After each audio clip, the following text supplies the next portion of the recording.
Здравейте, казвам се доктор Румен Велев и съм заместник директор на втора САК-БАЛ Шейново.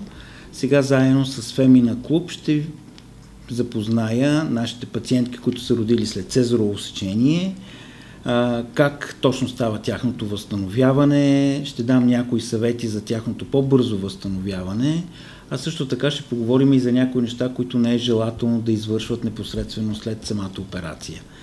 Изписването от болницата след раждане с цезарово сечение става на 5-ти оперативен ден.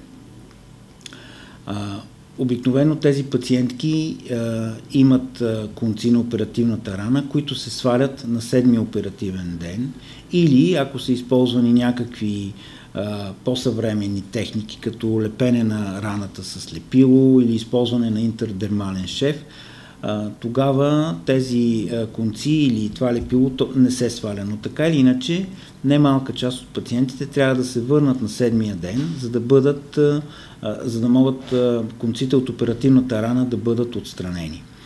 По отношение на грижите за оперативната рана в болницата, трябва да се знае, че се налага да се правят трикратно превръзки на оперативната рана, като първата превръзка се прави на 3-тия ден. Обикновенно тогава се слага така наречената противоводна превръзка, за да може пациентите да могат свободно да се къпят. Тази превръзка стои до 5-тия ден, когато при изписването ние сменяваме, и последното слагане на превръзка е на 7-мия ден, когато се свалят конците.